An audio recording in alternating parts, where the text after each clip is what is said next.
Hey everyone, Phreak here. It's time for patch 8.19 to hit the internet. This is going to be the Worlds patch as well. For those just joining us for the World Championship, the World Championship does not change patches during the event, so 8.19 it will be for the next 5 weeks or so. And this is going to be what we're going to play. This is going to be what we're playing Worlds on. I will have to give some apologies here. I did not get to spend a ton of time prepping this, so I don't have most of the solo queue stats and whatnot, so apologies if some of those are wrong or missing. But overall, the ones that needed math, I had done math for, and here we go.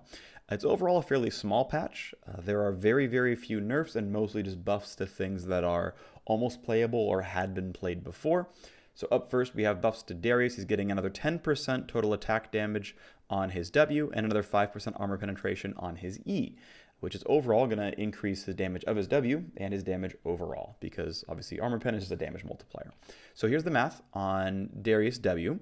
The 10% extra total attack damage is this much actual bonus damage, because instead of doing 1.5, you're doing 1.6x the damage, and so 16/15 is 7%.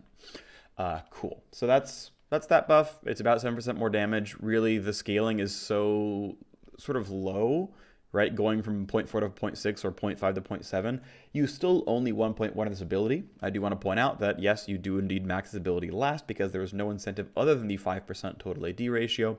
So it's just simply a 7% damage buff forever. Okay, great. Next up is the buff to the E. I chose Darius as the guinea pig for this ability. Darius goes from, I think it's 39 to 107 armor, which is or is not on the high end based on your target. If you're fighting Ashe, it's higher than Ashe's armor. If you're fighting Maokai, it's lower than Maokai's armor. So in the real world, this might be a bigger buff depending on your matchups. Darius is probably intended to be an anti-tank pick, hence the now 15% at level 1 armor penetration. I'm pretty sure that under a year ago, this started at 5 and went to 25. Now it starts at 15 and goes to 35. So this has been buffed pretty substantially.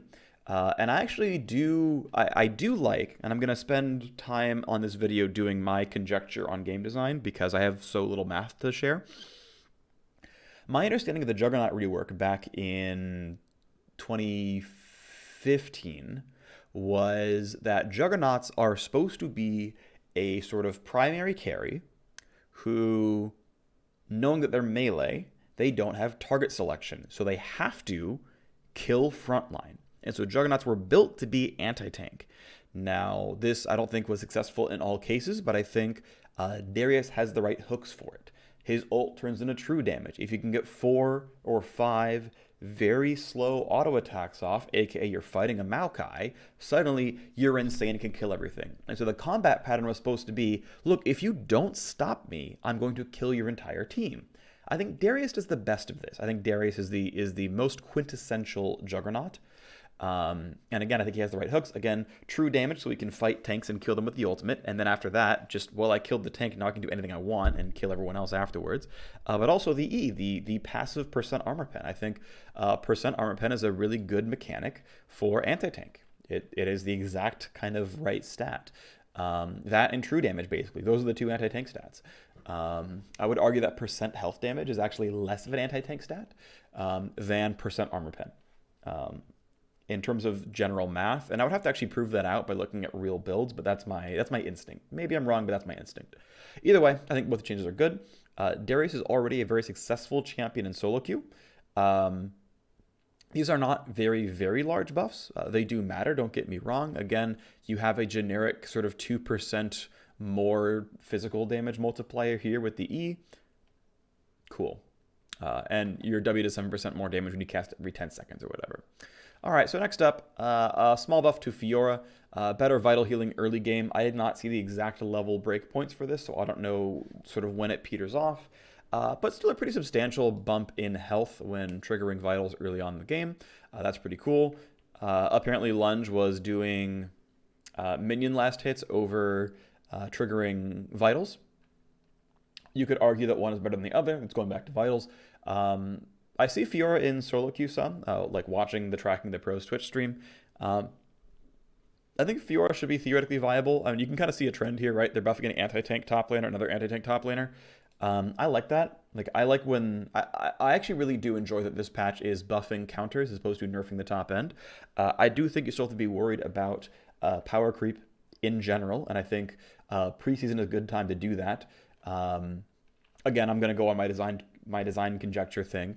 I think preseason is a great time to say just throw everything at the wall and recalibrate the game. So this happened with Runes Reforged when everyone's base stats got changed around and runes got taken away and whatnot. I think if you find out that like, hey, we power crept too much in 2018 and like the average level 1 base stats of champions went up, the average level 18 base stats of champions went up. Oops, we've power crept the level of champions, which now means that champions are stronger than Baron, they're stronger than turrets, they're stronger than minions. You now have to get higher spell damage to kill them, right? And you just like, oops, we just have to keep raising the bar. I think preseason is a good time to say, okay, let's drop everyone's health by 10 and health per level by 1 because we've clearly power crept the game. Let's just do that. And I like personally condensing base stats. I talked about this before. That's going to get off topic, but anyway, patches like this where it's almost all buffs are not sustainable. They are purely not sustainable because you simply will get to a state where suddenly all the slows are 80% now, and suddenly Merc Treads are mandatory, and now Merc Treads have to be nerfed, or all slows have to be nerfed, or we have to buff roots, or we have to make more tenacity items, or right, and you just start creating more and more problems where just because people feel better about buffs. So anyway, we're going to stop at that topic. Either way, this is a minor buff for Fiora. I don't think it's enough to say, oh, she's definitely in pro play, but I'm already of the opinion that like most of these champions were already viable. People just weren't playing them. My examples being, what happened to Urgot? Nothing, just China figured out that he exists, and now everyone's playing Urgot. What happened to Aatrox? He got nerfed, and NA didn't play him a single game, 0 picks, 0 bans, and in Europe there was like 1 pick and 1 ban throughout the entire playoff run. Quarterfinals, semifinals, third place, and final, 0 Aatrox in NA, 1 pick, 1 ban Aatrox in EU. Meanwhile, in China, which was on the same patch, 80% presence. And then lo and behold, regional qualifier, Aatrox in every game in NA and EU. What happened to Aatrox? People forgot about him. This happens in pro play all the time. So I like that there's buffs to say, hey, look at this. It's very easy for pros to say, that's not enough, the champion's not viable. Maybe it is, maybe it isn't true. I don't think it's not. All right, next up, buffs to Kha'Zix, because Assassin Junglers should come back, I guess. Kha'Zix definitely felt like he was in a bad spot with the R change making him not permanently invisible, though I agree with him not having that passive anymore because that was really frustrating to deal with, honestly. It felt abusive, so I'm glad it's gone. But either way, a better attack damage scaling, which won't matter for anything except dealing damage to champions and after you buy Warrior. And then improved slow when you evolve W. Now, I'm pretty sure evolving W is already the most common first evolve. I could be totally wrong there, and if I'm wrong, I'm wrong. But last time I saw Kha'Zix, it was always W evolve. Maybe I'm a dum-dum. Either way, definitely gives you a reason to evolve W and gives him some fallback pattern, some CC, either to set up his own kills because, hey, slows are useful, or just because just slows are just good for the team in case you are behind on Kha'Zix, well, you can throw out Ws to get some decent slows out of that. So I like that they're buffing a fallback pattern, and they're buffing things that aren't clear speed. Those are kind of nice things, so cool. I don't know how strong Kha'Zix is in solo queue right now. I don't know if he needs it, but hey, that's where he is. Next up, 2 buffs to Elise's cooldowns. W, this is the attack speed buff. Skittering Frenzy is the spider form attack speed buff, which is actually a pretty big deal because this is this is clear speed. Generally speaking, this is a meaningful cooldown cut to where it's going to be up more often in your team fighting, in your clearing, certainly in your team fighting too, I guess. It's more healing because you're getting more attacks off. Keep in mind your spiderlings get this attack speed as well, so it's actually a very substantial bump to her clear speed. I know that I am personally a very, very bad Elise player. I don't know how to play her properly. I know there's plenty of pros who do, though. This buff seems pretty cool. I think there's plenty of pros who are like excited to try Elise again. I think she is often considered a fun champion. This is like the 3rd straight round of buffs she's gotten. This should put her into a pretty solid 50% win rate if she's not already. I know last time we saw Elise in pro, she was at like 47% in solo queue and yet still getting played all the time. So if they can get at least to a spot where she's 50% win rate and played somewhat frequently in pro play, that means they've managed to reshape the champion well. And that's cool. That's a good thing. So I think, yeah, we're heading into the right place for Elise, and that makes me happy. Next up is 4 seconds off the early cooldown of Repel. I am pretty certain that Repel is always a 1-point wonder, so here is the cooldown table. I did research the level orders, by the way. For all this stuff, I did research what are the most common level up orders for these champions, and in all case, but I think there is one champion where it was 50-50, but otherwise it's all 85% Repel is maxed last, right? So here's the typical Elise skill set, and it's a 15% cooldown cut for a very, very large portion of the game. First 13 levels is a long part of the game, especially in pro play, where junglers do not get to tax lanes as much. And top laners and mid laners and bot laners are very good about getting into their own waves, and so junglers tend to be slightly underleveled, so fairly big buff here. Yeah, I think this is a really big thing for Elise. I think this is going to be enough to make pros look at her and try to see if they want to make her work. Keep in mind, though, that we're looking at buffs to Darius and Fiora and Elise and Kha'Zix, none of which are tanks, and I think it is very likely that teams are going to want to run 2 to 3 tanks every single game. Now, Galio is still a mid laner. Urgot still exists as a mid laner as well. That can be a somewhat tank. Braum is probably still playable, and Alistar is definitely still playable, and Leona is definitely still playable. But if you're playing Fiora, Elise, and Soraka, you no longer have a tank without Galio, and that's probably not a tenable team composition. So I think it is correct for teams to run at least 1 or 2 tanks every game. I say at least 1 or 2. At least 1 covers that. So I think teams should always run at least 1 tank every game. I think your win conditions are too narrow if you don't. You are forced to play win lane, win game, and that is not a good win condition. I don't care if SKT's won with that before. It's a bad comp. That is my opinion. You should never run a non-tank team. I think actually ever. Period. So always have 1 tank per game. So we're not going to see Elise and Soraka and Fiora in the same game and win, except in solo queue. Anyway. But if you're willing to just play Nautilus top lane and Tahm Kench bot, Elise can be your jungler, especially if you're running Lucian mid plus Vayne bot and you need magic damage somewhere. Elise is there for you. I don't know if people are still going to play Elise over Gragas. Gragas seems to be a very common pro pick and happily builds Runic Echoes into Zhonya's Hourglass, but possible. We'll see. I'm not sure if Elise can do what Gragas does, though. We'll see what happens. Next up, buffs to Jarvan. Jarvan. Cool new effect, particles on the passive. That's kind of cute. And hey, the cooldown on the passive has dropped from 10 to 6 to just a flat 6. Here is that as we tunnel it in right here. So yeah, first 6 levels, a very, very big cooldown buff. Next 6 levels, still pretty decent. And then, okay, it's the same at 13 and onwards, but this is a huge laning phase buff.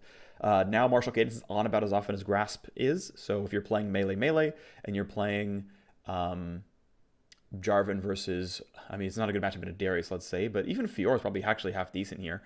You just thwack him with the love tap, and you can trade any auto back with Martial Cadence and Grasp, and be in a pretty good spot health-wise. So he's going to be a pretty good auto attack trader. Keep in mind, Jarvan's base attack range is quite high. I believe it's 175 because he's got a pole arm, so it's quite easy to get those attacks off as well.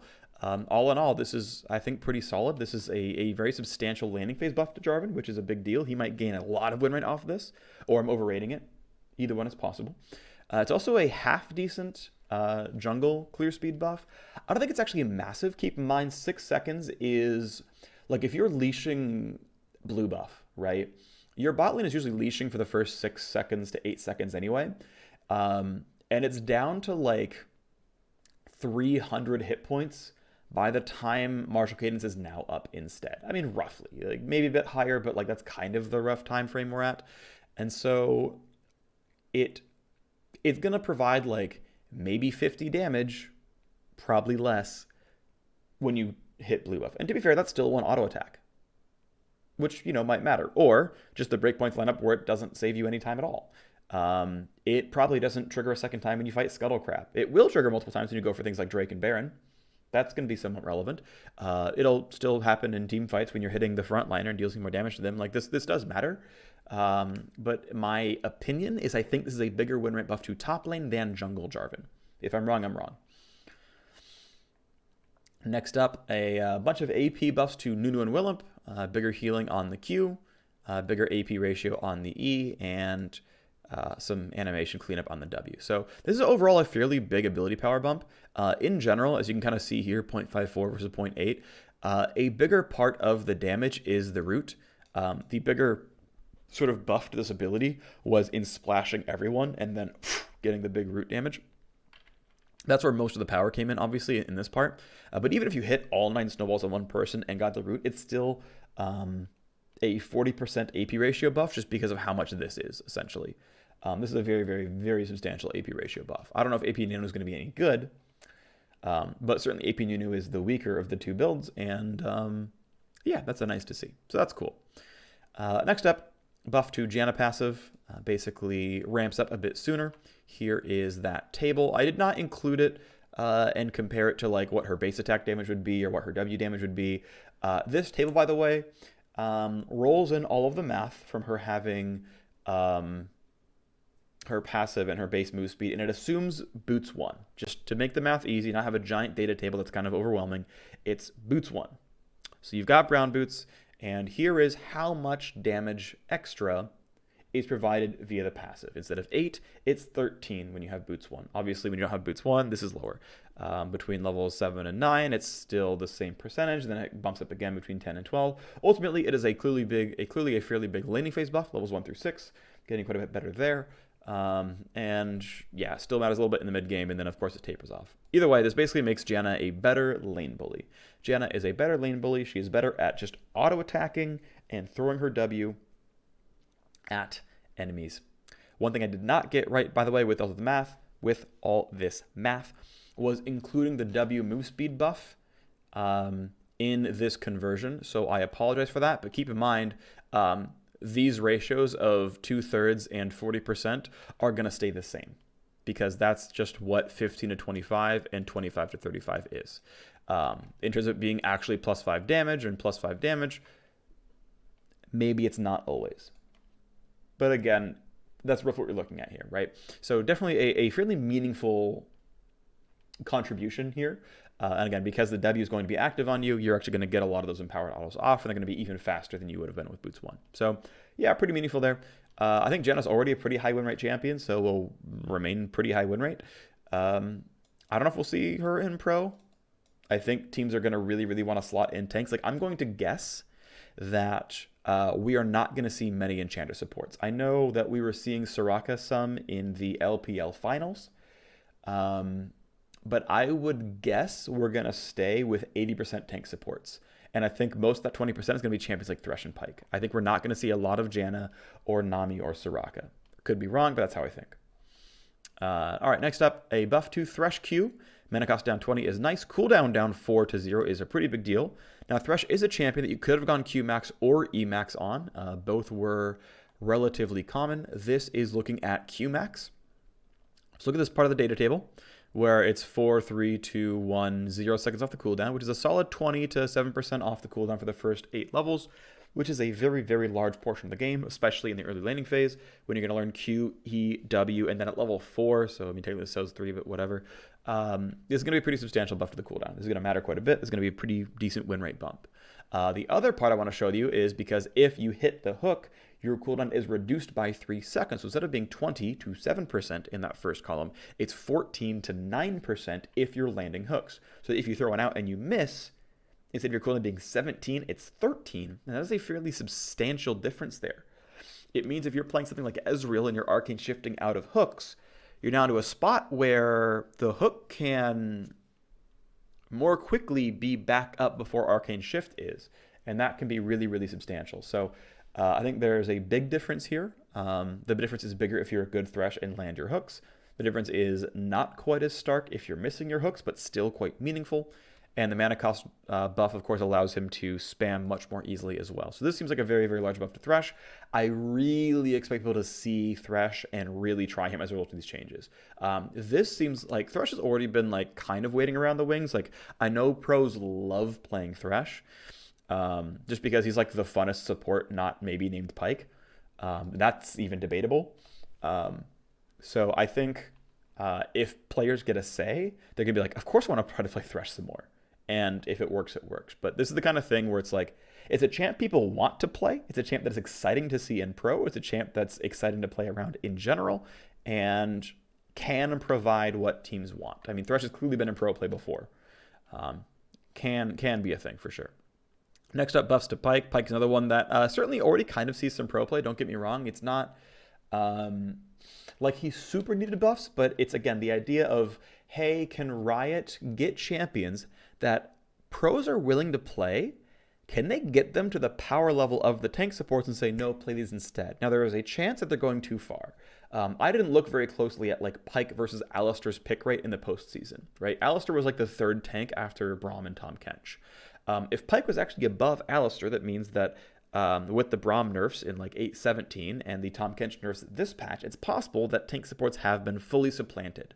Now, I don't think that's true, but considering that there have been 3 patches really since anything that anyone ever saw, because 8.16 was NA, EU, and LPL's playoff / regional qualifiers. Like, most pro teams qualified on that patch, and then Riot went and made 8.17, which, to be fair, LMS did something on. 8.17, 8.18, and now 8.19. There's 3 patches in a row that have not had pro rebounds for. So, for example, there were Aatrox buffs a couple patches ago, even though he was fine, but just not seen in NA, and China hadn't really done their playoffs yet. Like, that kind of stuff can be awkward. So I'm hoping tank supports have not been supplanted, because if tank supports are completely dead, then you have to play a tank top and a tank jungle, essentially. And now you've ruined diversity. Now, to be fair, having a Pike Thresh metagame is freaking great. I would rather have Pike and Thresh in every game than Fiora and Darius in every game personally. I think those are more dynamic champions.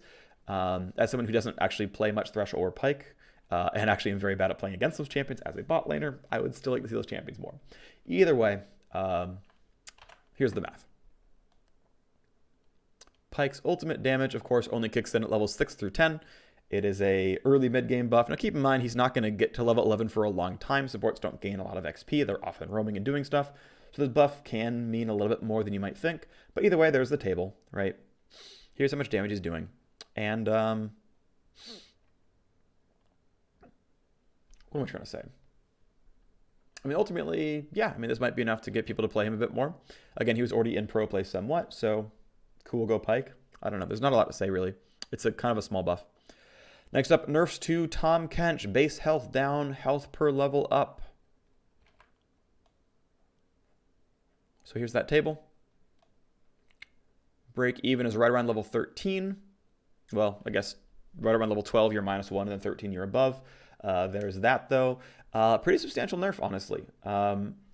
This is an interesting case because this and the Rakan nerf, I believe, were the same designer, where sort of their actual health pool is low for their class, but is compensated by the fact that they have a passive or an E or whatever. So Rakan has an actual passive shield. He basically has Malphite passive, and he can self-heal with Q. So he has ways of actually increasing his health bar, which makes sense. So his health is low so that his passive and stuff can do their work. And I think that's kind of reasonable. And Tahm Kench here has now below average health for a frontline tank. 540 is lower than most marksmen, for example. Sure, he buys Relic Shield, but, you know, whatever. But, of course, has thick skin. And so it is, I think, totally reasonable that, hey, you know, his health is low because he actually has basically free fake health. I would still, though, personally, still prefer an armor nerf because I still really, really think it's important to have good UI. So I will go on my tangent because we're basically done with the patch. There's one change left that's not very big. So a big thing that I've started caring about a lot over the past few months is having an effective user interface. Having the game tell you the right information so that when you look at something, you can surmise it just like that.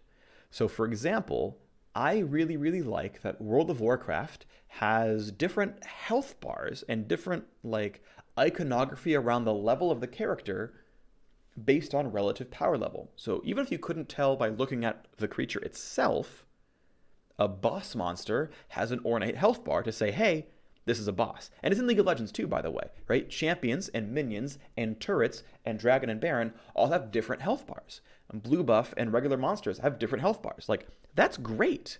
That gives you an extra way of knowing, hey, this thing is special. You should pay more attention to this health bar. I like that 6 years ago, Riot added segmentation to the health bars. They added a 1 pixel wide black bar between every 100 health. And then sometime later added a 2 pixel wide black bar to every 1,000 health. And then just a year ago, added extra tech, and actually I saw the code for it. One of my friends who works at Riot wrote the code on this and wrote the whole thing. Wrote a little system that says, hey, if you have like 7,000 health, start culling the individual 1 pixel black bars so that it's more readable, so that you can tell the thousands, right? Making the UI tell you what's going on, so that you can cleanly see what an 8,000 health Scion looks like. I mean, last time you guys saw a pro play, right? If you watched, like, say, the NALCS playoffs, for example, or the NALCS regional qualifiers, you saw some Stoneplate Scion, and you pop Stoneplate, and you're like, I can tell that that is 9,000 health. That's really, really valuable. That's really, really, really valuable that you can tell what 9,000 health looks like. What you can't tell, though, is what 300 armor looks like. And solving that, like, just at face value, I think is difficult. Because you're asking the game to say, hey, what's my champion's damage type? How much armor pen do they have? So does a Scion have 9,000 health or 14,000 health or 20,000 health because of how much armor they have or magic resist they have?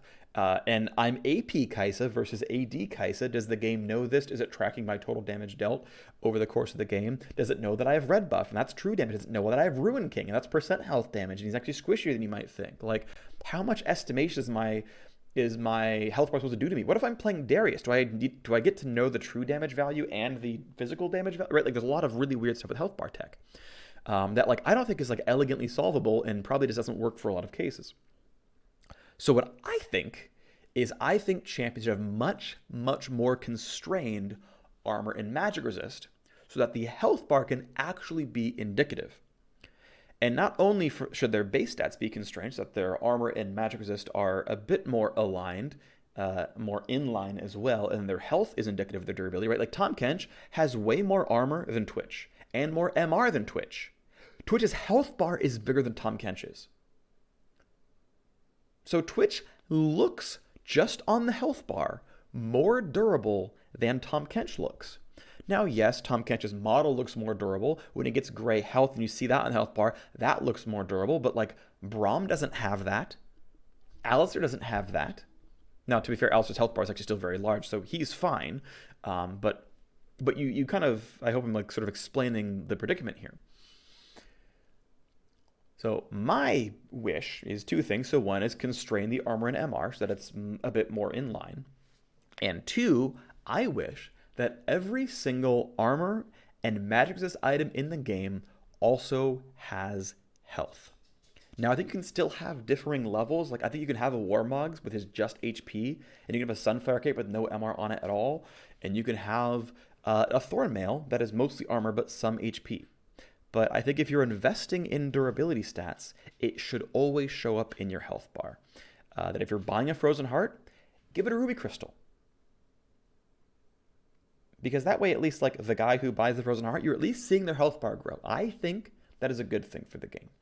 Opinion. Finally, one last buff to Kogmaw. 5 more move speed, no longer the slowpoke. And Living Artillery 100, 50, and 0 bonus range. Here is that table. Not terribly special, but an 8% bump in the early to mid game, a 3% buff in the later game.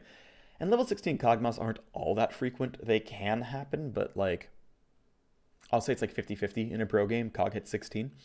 I think a lot of games end earlier, or at least are decided earlier. But hey, this gives him a bit more reach. This lets him poke at people, be really out of range. This is more of like a lane bullying buff. It's kind of interesting.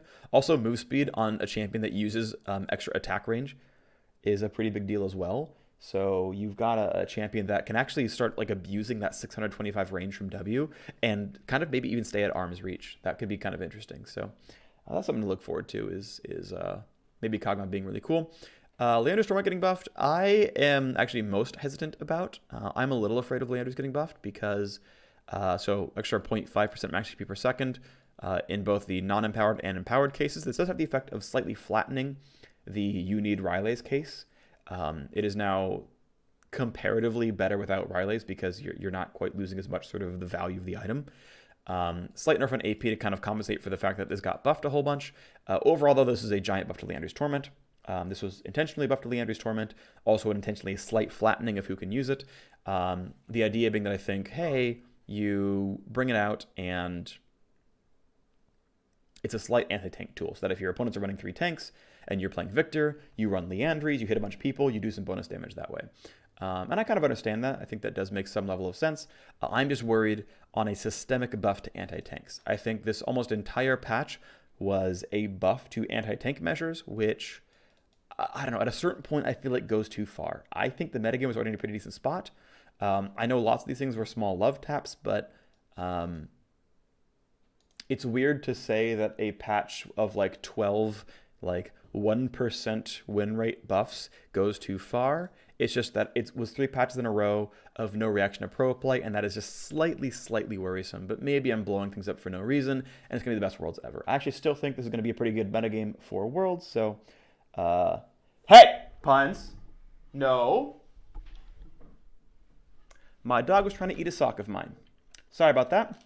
With that, we're almost on the patch rundown, so it's time for the TLDR. We got some cool VFX updates. More VFX for slows. Objective Steal announcement is going to be pretty exciting for pro play. That's kind of nice. Profile page update is going to be nice. Should look cool. The beginning for Rank 2019 per position matchmaking. Going to be kind of exciting in normal draft. That'll be fun to look at. Minor bug fixes. Upcoming skins. That's pretty cool. These all look pretty sweet. And chromas for everything.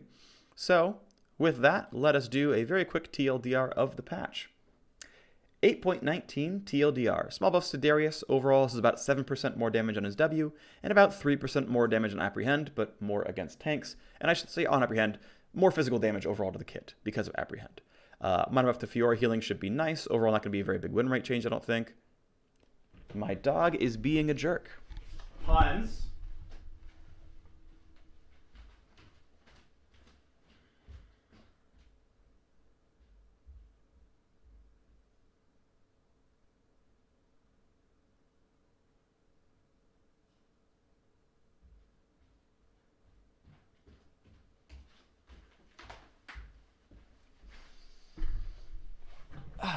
How exciting. Let's try one more time. TLDR 8.19 take 2. Darius is getting buffs to his W. It's about a 7% overall damage buff to the total W attack. Apprehend, getting more armor pen, is about 3% more damage against the generic target, but an even bigger damage bump against tanks. Minor buffs to Fiora's early healing. I don't think it's going to be a very big win rate bump, but either way, we'll see what happens with her. I don't expect to see her in pro that much, personally. Little buffs to Kha'Zix is kind of nice. I don't expect to see him anyway, but still cool to see. I think he's in an okay spot. Buffs to Elise are nice. 2 seconds off the cooldown. 4 seconds off the repel cooldown is a pretty big deal. This is a very big deal for clear speed. This definitely can matter in overall fighting. 26 becoming 22 is certainly significant. That said, I'm not sure if teams are going to play Elise over things like Taliyah and Gragas. I think there's already pretty good magic damage jungler options out there. And I think Gragas already ganks pretty well early game, so that's one of Elise's big strengths that Gragas already has. But who knows, maybe she does supplant him. Next up, pretty big buff to Jarvan's passive, a massively shorter cooldown in the early game, and I think that's a really, really big deal for his top laning, more so than his jungling, in my opinion. So I think I expect to see some top Jarvan this Worlds. Buffs to AP, Nunu, and Willemp, though I don't really expect to see that come through at Worlds. But hey, still a pretty big damage bump overall, and even some more durability, which is nice. Janna getting a pretty substantial buff to her first 6 levels of extra damage output. That's where most of the feel is going to be seen in the first 6 levels. And it's going to be actually really meaningful in my opinion. So a bit more of a lane bully. That said, I'm not sure if we're going to see Enchanter supports. If we do, then I think Janna can be in the mix. But overall, I don't really expect to see Janna at Worlds. Pretty substantial buff to Thresh Q cooldown. 4 seconds at first rank and 20 mana off is a pretty big deal. Keep in mind you refund a further 3 seconds upon landing a hook, so that is a really, really substantial cooldown buff to this champion. I do expect to see Thresh at Worlds as a result of these buffs. Next up, buffs to Pike's ult damage in the first basically 4 levels of it, or 5 levels of it from 6 through 10. These ones right here. Overall, I think we already saw some Pike in pro play. I think we will continue to do so. I don't think this buff is so big that he becomes the #1 support, but should see him quite a bit, in my opinion. Next up, nerfs to Tahm Kench's early health. It breaks even around level 13 or 14. That's going to be substantial for a while.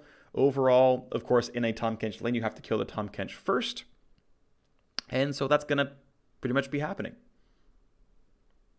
And yeah, more likely to happen. Keep in mind that his thick skin is essentially based on how much health he has. So this is a very real nerf to his durability. Certainly should do something to lower his presence a little bit or make him a bit more bullyable, which is cool. And next up, small buffs to Kogmaw. Move speed is going to be a pretty big deal for his kiting and his bullying in lane. He's going to outrange most people he fights. That can matter quite a bit. And the living artillery plus 100, plus 50, plus 0 can matter for some laning phase patterns. I mean, it's hard to say the overall uses of what this buff is going to be. You're going to feel it a little bit. It's going to matter. At level 6, it's going to be pretty noticeable, I will think. Overall, yeah, it means Kogmaw is probably going to be in there as another potential sort of hyper carry. This shouldn't be an overbuff. I'm not concerned with Kogmaw being the #1 pro play champion. If he becomes #1 in Worlds, it's because he was already good and no one was trying him. This buff should not be so big that it goes from 0 to hero. Either way, should be looking pretty good. Also, of course, he's an anti-tank option, so in any 3 tank teams, you might see some Kogmaw as a counter pick with Hurricane and Rageblade and just killing those things. And finally, buffs to Liandry's Torment. Very, very substantial buff to the burn rate. Despite losing 5 AP, this is a very, very large buff. Overall, another anti-tank option that Riot's kind of thrusting into the game a bit more. Yeah, I mean, I'm probably going to see this item a bit more often now as a result. It's certainly worth buying in a lot of cases. I think this is a very highly damaging item now. That's it for the patch. This is the Worlds patch. It's going to be exciting. See you there.